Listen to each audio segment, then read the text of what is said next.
As the latest MLB ad campaign clearly states, baseball is really something else, especially these days. You've got players diddling kids.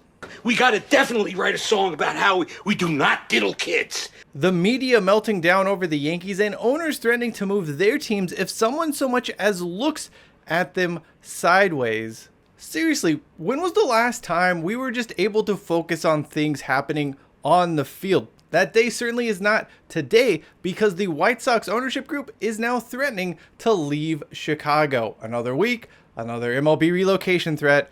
Let's talk about it.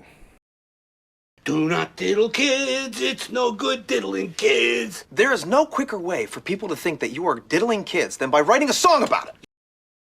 Guaranteed Rate Field is lousy. It was built during what was a terrible time for stadiums in general.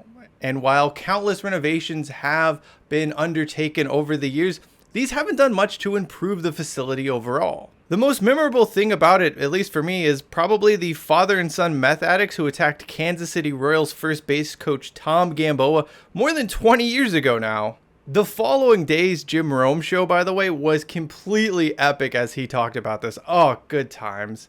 Anyway, as for the White Sox, no one would begrudge them for wanting a new facility. And with the team's lease at Guaranteed Rate Field expiring soon, it's probably the right time to start having those discussions. So how do team officials approach what is a delicate subject? Maybe with a statement about how they are looking forward to speaking with city and state officials about new opportunities. Or perhaps some generic words about being excited about the team's future in Chicago.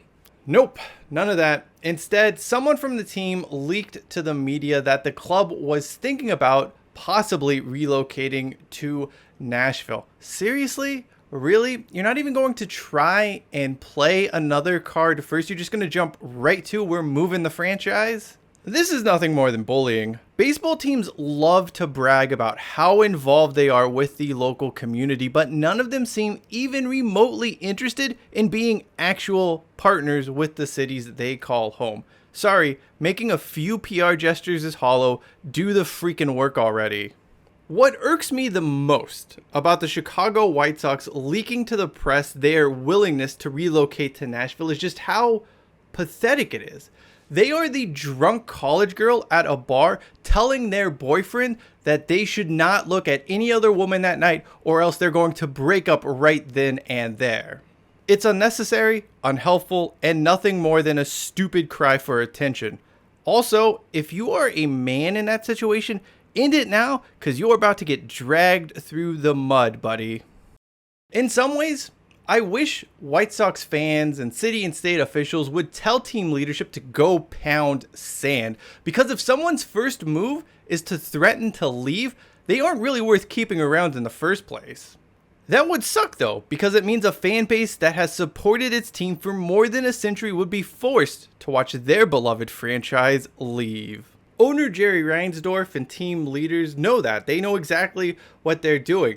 They are taking the lowest of low roads, a path they've already traversed before. This is exactly the same thing the White Sox did when they wanted to get the new Comiskey Park built. But what would have life been like for the Chicago White Sox had they actually followed through on their proposed move to Florida, where they would have been dubbed the Florida White Sox? You see, relocation doesn't equal more success or better results or any of that.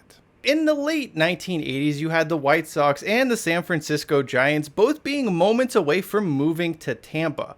By the way, both of those franchises should thank their lucky stars every single day. They didn't follow through on what would have been an extremely short-sighted and disastrous move. You see, that new stadium that was being built in St. Petersburg at that time, it sucked, and it sucked hard ass. Tropicana Field has been an issue for more than 20 years now. What's more, Florida as a state is at best indifferent towards Major League Baseball. Moving would have been so much worse for both the White Sox and Giants than staying in their current cities. No one making these MLB relocation threats at the moment seems to understand the grass isn't always greener on the other side. The buzz of moving to a new market, having a publicly financed stadium, sure, that all sounds great in the short term, but Who knows what's going to happen 10, 15, 20 years down the line? For all this talk about what a great market Nashville would be, the city almost lost the Predators in 2007, and they weren't this much loved franchise until the past decade or so. Saying it is this slam dunk market where baseball will be successful is nothing more than wishful thinking. It could work, certainly, but it could also backfire. Ownership groups still have to put in work, a lot of work, to make a relocation successful or to make a new stadium popular. Ask the Miami Marlins about how that goes. You can learn more about that in the video in the upper right hand corner of your screen right now. Why does anyone assume these wildly dysfunctional franchises in the Oakland A's and Chicago White Sox will transform overnight just because where they play changes? There's nothing that says John Fisher is going to change who he is overnight, or that the White Sox will stop making terrible decisions overnight because they play in Nashville and not Chicago. There's no reasoning, no logic, nothing to support this. However, there's a bigger league-wide trend here that we must also address. The tactics of MLB owners right now are not sustainable. There are 6, 7, 8 different franchises this year alone that have publicly mooted relocation as a solution. That's absurd. Even if owners want to play this preposterous game of musical chairs, someone will eventually end up without a seat anyway, because there aren't 8 viable cities to move to in America right now when it comes to baseball. Hell, even if there were, let's say all of these franchises get a new stadium somewhere in their home markets, a new city, whatever. The precedent set is so destructive that no one will want to invest in the sport.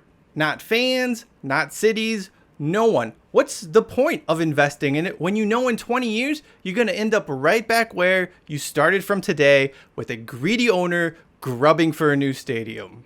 Another week, another MLB relocation threat. It's nothing more than a waste of time.